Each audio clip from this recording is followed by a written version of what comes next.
Welcome to Red Light, Green Light, the podcast where you'll hear from industry leaders in science, technology, and innovation about the power of strategic storytelling. With decades of experience, our guests will share their own insights and real-world stories to help you avoid red light barriers and ignite green light solutions. From the Zoom room to the boardroom. In each episode, we'll corkscrew downward into the guests' personal experiences of challenge and success, highlighting strategies that turn complex ideas into clear, compelling storylines for stakeholders.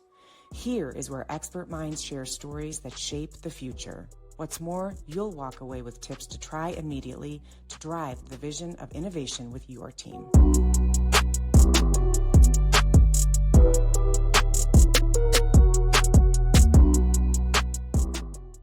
Hi, everybody, and welcome to Red Light, Green Light. I am your host, Cindy Skalicky, and every week we bring you an incredible leader who has been in his or her industry for 20 plus years, usually, and is going to bring us some serious wisdom, some great stories, and great conversation. And today, I'm really excited to have Sara Smith with us. Sara, how are you today? It's so good to have you here.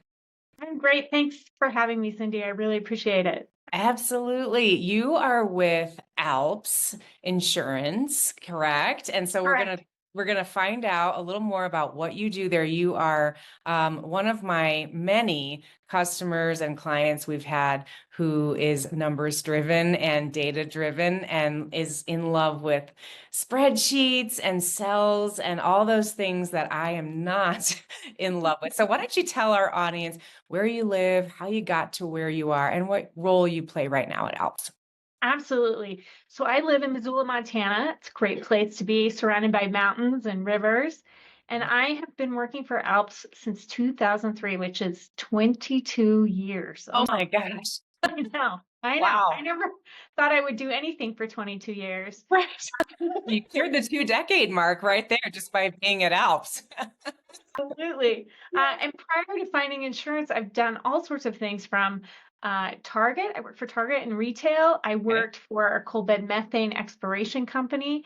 Really? And throughout it all, I've taught skiing. So I've taught skiing for a very long time. And that's been sort of an underlying theme in everything that I do. I love it. And I know we'll get to this in a little bit later, but mountain bike packing through the mountains is one of your favorite things to do, which we will talk about in a second, and how you built that into a storyline. But Sara, how did you figure out that you were good at numbers, that you liked this lane that you chose and have thrived in? Yeah, that's such a great question. I think that I avoided it for a long time. I liked it, but I didn't really like the perspective of or the perception, I should say, of what comes with people who really likes numbers, that they might be nerdy.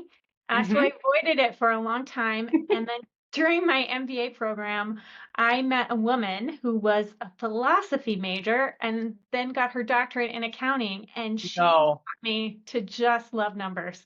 And Philosophy and accounting. That is not, yes. that's like peanut butter and pickles. I don't know. It is. She was amazing. And she really showed me how financial analysis is so important and what you can gain from it and how to put different stories together just by using numbers, which I really appreciated.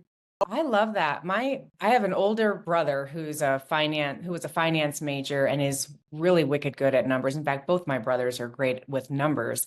And the other one was a math major, and it did not fall in the genetic track for me. I just didn't quite thrive in that. I can get by, but thankfully I married someone who loves numbers, and a long-term investing strategy is something he's enjoyed learning about. I'm the communications person, as we all know. So I find it really enriching to work with people who are really numbers based and to help them see around the corner of the block that most of them know is in front of them, which is, how do I speak about this topic with interest and the passion that I have about it so it doesn't fall flat and become boring and the yawn fest of the conference or the day or the meeting time. So is that how you felt, a few years back before you and I met, about, your reporting out? What was happening for you as you got into this a little bit more and leveled up your leadership?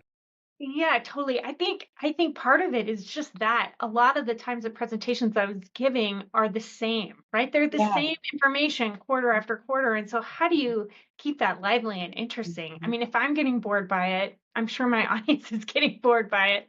And you can't, I mean, there is some room for creativity, but you can't really it's really important that you present that information. And so you can't change it, right? You have to deliver Right. the results. And so Yep. how do you do that in a way that's tells a story? Yeah, because you're right. It is what it is. They do want the numbers, and the reporting that they expect from you needs to be exact, and it needs to be direct and plainly um, visible and understandable. I think understandable is a key piece. If you don't have board members or team members who are as good at numbers as you are, how do you translate that easily to them so that it lands and they understand? Remember, I don't know if we worked on, I think, value-based language. Like, so this is really good news, what we've just talked through on this slide today. That can be a really poignant way to help your audience who might not be super numbers based go, oh, okay, good. I thought that she was saying good things, but now I know she said something good because she said it. So those are some some things about numbers-based presentations that can be helpful, just acquiring that value-based language. Well, okay, let me ask you this, Sarah. When you think back, 22 years you've been at the same place, and then this philosopher slash accounting person, do you have anyone in mind who you've observed present who does a good job with numbers and you were like, I kind of want to arrive at that place eventually. Like that was a great presentation, even though it was all numbers based. Yeah, I think about just people I've met, in particular our treasurer on our board. He has Mm. a really nice way of taking a complicated set of numbers and breaking it down so that you can understand it in very common English language, right? You don't have to have a degree in math to get what he's getting at. And so I've really tried to embrace how he's done that, and how can I emulate that going forward.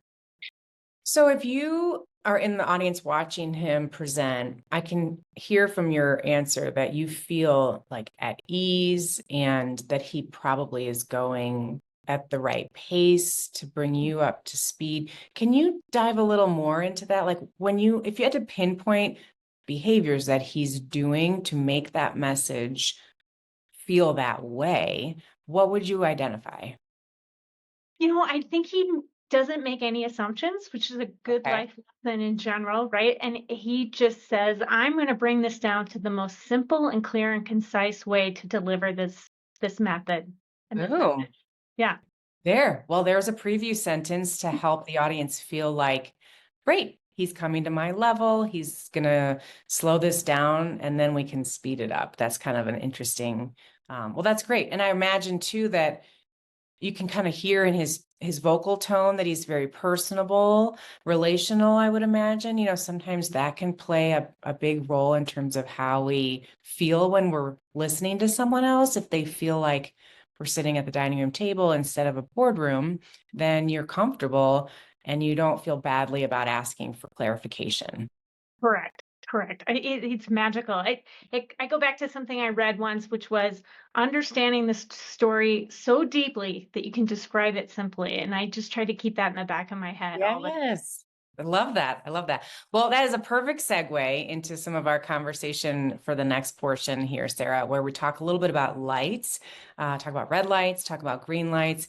You are one of our leaders who's learned our how-to model and understands how to use it for your benefit and the benefit of your audiences. So for our first-time listeners, the how-to model is a pathway for leaders so that they can make sure to deliver exactly what the audience is already expecting of them as soon as they sit in their chairs. And so the audience is saying to the speaker, H, hook me, get my attention. O, orient me, tell me what we're talking about here. What's the problem? What brought us here to this meeting? The W in the word how stands for win. Win me over that, Sarah, you've got an answer, a rationale, a position you want me to adopt, right? So into the word to from the how to model, we have tell me more. which is all the data, all the numbers, all the proof, the convincing that we want to do. And the final letter is O for offer me. So asking for them to do something, your audience to buy in, agree to something, whatnot. How has knowing that model helped you, assuming that it has in some way, Sara, from the times that you've been able to apply that?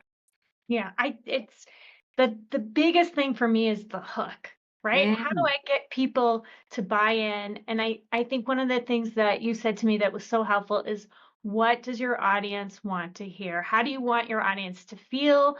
How do you think about your audience when you're putting together your presentation? And that's right, been a real light for me at the end of the tunnel right, sometimes. right. Well, and it's also to your point, not how do I feel about my message, but how do I hope they feel about what I'm going to tell them? Because we want to sit with the audience first, especially when it's numbers based stuff. And remember, we were working once on a couple of different presentations, but one that comes to mind is the board presentation you had done on some quarterly numbers. We thought a lot about where's the audience? What, you talk about not making assumptions. Let's not assume that they understand the whole Mhm. flow of the previous year's worth of numbers or the hiccups or whatever it might be. So learning to sit where your audience is. Are you finding that easier and easier the more that you do that, Sara? Is that becoming I easier now? Okay. I am, and I really do try to put myself in there and be like, well, I'm living this journey every single day. The last time they had a meeting was 4 months ago. They're Mhm. not going to remember those things. So how do I make sure that I make them recall what we were doing and where we're going and why we did the things that we did? What do you think about are some of the main red lights that are barriers for people in your role as, CFOs, right? There's a lot of CFOs around the United States. There's organizations that are specific to just gathering CFOs to talk about CFO problems and CFO challenges. When it comes to messaging, is there and are there any generalities that you could make about what those red lights are when it comes to CFO presentations? Yeah, I think sometimes we tend to think, again, we assume that people know more than they do, right? Mhm. And that we don't bring Mhm. it back to a real basic level. Mhm. Another thing I see a lot of is we just literally throw everything in a deck, right? Like just Mhm. throw it all in, and I'm sure it all makes sense, right? Yes, Throw all the numbers yes. in there rather than really presenting a clean picture or clean charts and graphs that are easy to read that you can walk away from and don't require a lot of explanation. Mhm. Well, and to your earlier storyline about the person you admire for bringing things to your level, he made sure that everybody in the room knew it was going to be simple and he was going to slow things down and bring it to your level. And that's kind of that setup that we teach about, where let's say you have a really busy slide, right? And maybe listeners or viewers have one of these right now that they're working on. If you've got a really dense slide of data, I'll often ask, okay, before you click onto that slide, what's the one sentence you can say at the end of the previous slide that's going to set up the next slide, which is busy, overcome with numbers? Can you say something like, so this next slide, I know it's going to have a lot of numbers on it, but I'm going to walk you through the parts I want to make sure you understand. And then when you hit click, your audience is not completely freaking out, feeling like they have to take it all in because they know that you're going to guide them through, right? Right, And right. are, those are some of the key, those are the artful ways of presenting data that separate the good from the great, right? And if we can stick to those pieces, that's always helpful for the audience to understand that they're not expected to do all those things. Right, and it's a great place to be creative, and Right. right? We don't get to be creative all the time as numbers people, so how do you tell a story? Maybe use animations, maybe use some other form to really tell your story as you deliver those numbers. Yeah. So Sara, you said the hook was really important, and that leads right to that O for orient me, because the hook is really fast and speedy.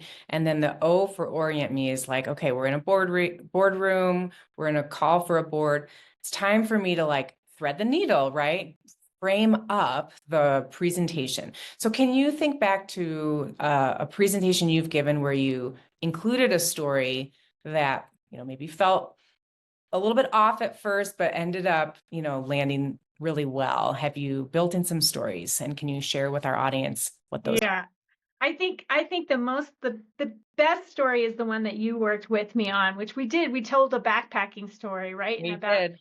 how how you pack your bike and there's this adventure and you don't know what's coming next. And at first, I admit, I thought it was super hokey, and I was like, I don't know, Cindy, if this is going to work. I don't know where we're going here, but the way that it was crafted and the way we could tell the theme of the backpacking story into what the year represented Mhm. was slick, and it really did create a memory, because the next meeting I had with that same committee, they said, are you going to show us pictures of a bike again? Right. So Yeah, it's back. great. Yes. So if it's okay, I want to pause and kind of pull this apart for our audience who might think that would be hokey. Okay. Yeah. Because I'm going to make an assumption right now that some people are about to hit stop on this podcast and say, this is hokey. Let me try to convince you otherwise, right? So when we have a situation like Sara just described about, oh, are you going to give us a story again about a bike? Well, this is the power of story, right? If someone remembers the image that you shared, and that connects them to the story that you told, and that connects them to the message you delivered through the story, you have now compacted all this verbiage, right? All this big message into one image. And that image for this particular storyline was a bike, right? So the power of story, and for example, I'm working with a client right now on a 20-minute presentation about an M&A that went wrong. Like it just, an M&A process that it just fell down. And we're using boxing. Okay. So left hook, right hook, gut punch are 3 separate slides that are going to be throughout the presentation. And if someone goes home and tells their spouse, you know, oh, I saw this really interesting presentation today, and the spouse says, what's it about? And they say, it was about like Rocky 2. And they're like, what? Rocky 2? And it's like, well, there was a gut punch and there was a left hook and there was a right hook. Why did they talk about that? And then what are they going to say, Sara? Right? They're going to find Right. out the left hook was about this, the right hook was about that. And I remember the feeling that he had when this, and it just cracks open the rest of the story as the great radio host, what's his name? Paul, shoot, one of our listeners can drop it in the notes. Paul Harvey. Oh, Harvey. Yes, right. And now the rest of the story. But for your story, what did the uphill climb signify? Yeah, the Right. uphill climb. Mhm. Yeah, the uphill climb, both from the perspective of my journey on a bike, right? Hard work, not knowing where you're going, the grind, keeping your head down, not being able to look up. And that was similar to the experience we were having in our company, right? It was a lot of hard work. We didn't feel like we were making any progress. Sometimes you had to stop and look back to see if you had even moved a little bit. And so those Mhm. those themes really seem to resonate. And then you got up to the top, and then talk to us about what the downhill signified for the business and the way that you described that on your bike. Right. So, obviously, I think everybody in the audience has been on a bicycle, right? You're coming down the hill, the wind's Right. in your face, it's fast, it's easy, you feel weightless. And Mhm. the results that we saw at the end of the year in our company felt like we were on the downhill track, right? The things Yeah. were coming along easily, and we felt a bit fearless. I love it. Oh, I love that word weightless. That feels new to me from that storyline, but it's hitting beautifully because you would want the team to feel kind of weightless, like footloose and fancy free. We made it to the end of this year. So yeah, basically everybody, Sara talked about trudging up that hill. We had a photo of a real photo from her camera roll that was of the bike leaning up against this beautiful fence against the mountains of Montana.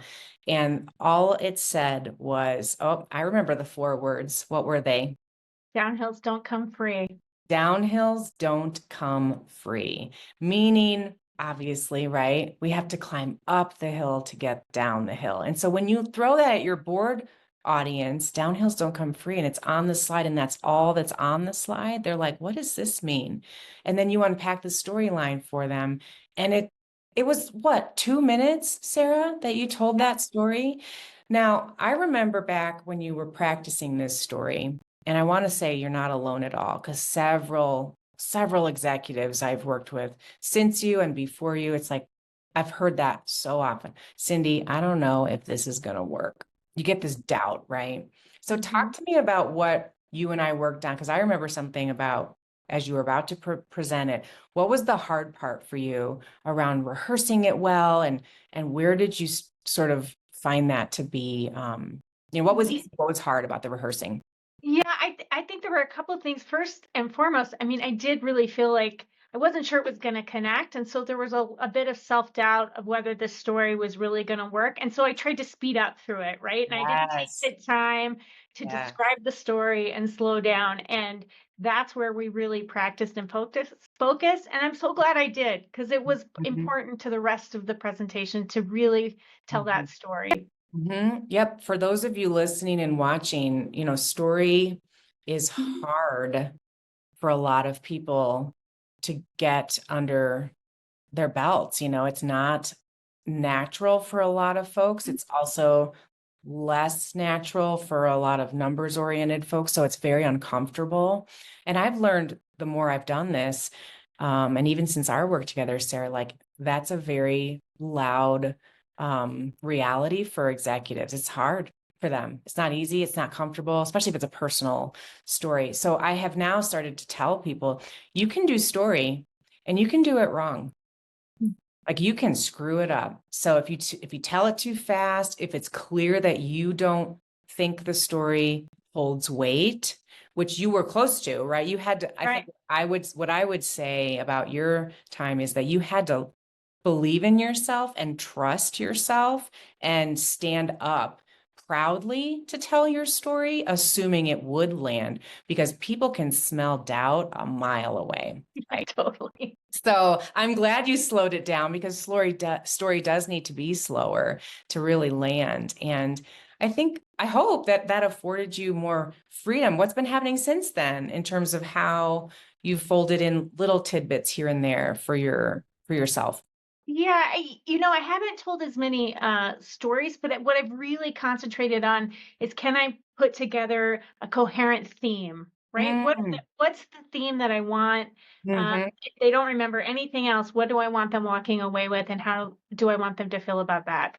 Yes. How do you want them to feel about you? How do you want them to feel about your message by the time they close the Zoom link or leave the room, right? And those are really important questions to ask even before we start to try to get our audiences to green lights. So it sounds like green lights are storytelling that's slow, and trust in yourself, and infusing that belief that what you have to share matters, because it does matter, right? And especially when it comes to biking, like you just mentioned, or boxing and watching, like these universal experiences that we all have. Pretty much everybody's ridden a bike. Almost everybody has seen Rocky. These little simple storylines that we fold in are meant to be simple because everybody understands them. And then we can help our audience jump to that complex idea with more faith that they'll come with us. And that's that artful on ramp for that story. I love that. Well, Sarah, tell us a little bit about, there's a lot of change that's going on in and amongst companies and organizations, and the not just the political landscape, of course, but the market. What are you seeing? I'm just going to transition us toward maybe what the next 12 months might bring for you, your company, or the industry. You can pick whatever you want to share about themes that you're seeing, or Mhm. trends. Yeah.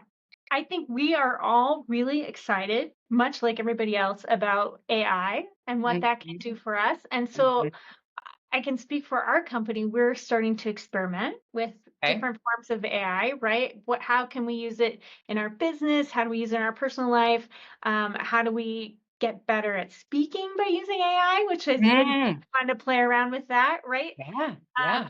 and we're a small enough company that we're certainly not going to be on the forefront, but we really feel that it's important that everybody embrace it and start to figure it out, right? And so that's what we're really excited about. And so I'm hopeful by the end of the year that we start to have pieces and parts of AI kind of seeping into our different practices. Yeah, it's a time saver. I mean, it's interesting when I talk to different leaders about where they would put AI in their daily life. So some people are like, oh, it helps me draft emails or review contracts or ideate about a strategy. Where are you personally finding for your role that it's helping you save time? I'm Yep. curious. So we're obviously very careful about proprietary information Yeah, and not putting it right, out there. But right. I think using it to research items, especially like for me as an accountant and working with auditors, right? What code is applicable in this situation? Like what Mm, accounting standard, right? And I can go in there and it does hallucinate, so you do have to double check it. But at least it'll get you that's down the hallucinate. it does. It'll get you down the right pathway, and it Yes. does it in a way that's way more efficient than you kind of working through your own processes. So Yeah. that's one way that I'm using it. Okay. Some research. It's like having your own little person sitting next to you in some ways. And then I don't know about you, but sometimes I'm like, that was a terrible answer. Try again. And I get to like yell at the AI like I would like to yell at my Right? kids, right? Right. Well, and we watched a class that was really helpful where you could see where people were using AI in a conversation, right? Like I'm Oh, I'm going to use it as a conversation and we're going to interact back and forth on the same topic multiple times until I get exactly what I want from the yeah. conversation, which was Yeah. really helpful to think about it that way. Yes. And what's really powerful when it comes to improving speaking or difficult conversations, conflict conversations, performance reviews, any of these things, you can feed AI a conversation and have it just play it out for you one of the ways it might go. Like make this person adversarial and judgmental, and I'm going to try to sway them. How might our conversation go? And then you can get pretty cool ideas from what it will tell you to do. And you can even riff with it about, new answers for different tones and all sorts of things. I mean, you remember using the AI tool we had for the rehearsal gym. Udly AI is an AI tool that we use to help speakers improve through kind of going to a rehearsal gym, right? Where it counts your fillers and tells you the percentage of eye contact that's in the screen and how many words a minute you spoke at. What were your sentence starters? I mean, it's pretty boss as far as the quantitative pieces. You use that a fair amount, I think, right, Sarah? Did you like Yeah, that? I used it. My favorite thing was it told me I was just using it to practice a couple of weeks ago, and it said you had less Oz than Malcolm Gladwell, and I went, "Yay! That'll never happen again, but I appreciate it." Thank you. Thank you very much. Yes. Oh, I love that. I will put a warning label on that, any AI, but it doesn't have that human element like a human person does. And you can attribute a certain tone of voice to the AI that you don't really want to, and it might sound harsh to you. So you got to be really balanced about why you're using the AI and when it's better or complementary to get a human being like me or another coach who can, or just Mhm. your spouse or coworker to listen to you and give you some of that heart-centered feedback, because AI is great, but it doesn't have a heart. No, So, it doesn't. oh my gosh. So, Sarah, what kinds of groups are you part of that help you sharpen your sword on being a CFO? So I am part of the CFO Leadership Council, which has Okay. been an awesome group to be a part of, especially since most CFOs I know are not in Montana. It's helpful to have something virtual from a virtual community. Yeah. And then I also work with the Montana Society of CPAs. Oh, They yes. provide Yeah. great feedback and networking and resources to That's help great. me. So that just helps you kind of stay in the know and mingle with your kind, right? And Yes, start to share absolutely. best practices and stories and things like that. So that's fantastic. Well, what would you like to leave us with? I have one prompt that I think might be helpful for listeners. If you're an early stage person or someone who's reticent about jumping into storytelling with numbers, and you just, maybe they're not buying what we're selling here, Sarah, what piece of advice or mindset shift might you share with that person listening who, since you've been through this road a bit? about Yeah. trying this out? Yeah, I think one of the things that I have done that I think has been really valuable just for our company and it helps me as well is I do a chart of the week and I send it out to the entire company and I try to do something that I think people will find that's interesting or about our business and I try to figure out how to do it in a visual way that is short, sweet, to the point, that gets the message across, right? Hmm. And maybe they learn something, or maybe they just have a better understanding of what's happening in the company. Yeah. But it's good because, you're constantly trying to think of better ways to do a chart or a Yeah. graph or a table, right? What speaks to your Yeah. audience? What's interesting about your business? What if you're answering the phone, what would you like to know about the company that maybe you don't know? And Oh, this is that's a good way great. to good input. So Kind of like an English teacher would have like the vocabulary word of the day. You've got yeah, like part of the week. So you're talking about like an actual data chart where you might just slice and dice it like and make sure that everybody understands that one piece of data yes, and use it to their for whatever purposes they're in the company to do. I love that. That's a really cool idea. Thanks for sharing that. It's kind of like walking the circle, right? And making sure everybody's feeling seen and heard and expecting just a tidbit from you is probably a fun part of their week. I love that. yeah. Maybe you could take a survey of like favorite ice cream flavors and start circulating. We have a lot of chocolate lovers, so at our next July party, we'll be serving a lot of chocolate. Right. Well, we definitely have tried to do some of those, like how much coffee do we drink in a week, Yes, that's right? Like trying fun. to make it fun so it's Yes, not boring. always work oriented. Yes, I love that. Well, Sarah, if anybody would like to learn more about ALPS or contact you just to touch base, what's a great way to reach you, find you, and share? Yes. So our website's alpsinsurance.com. Okay. And then I'm on LinkedIn, so you can find Yeah. me that way.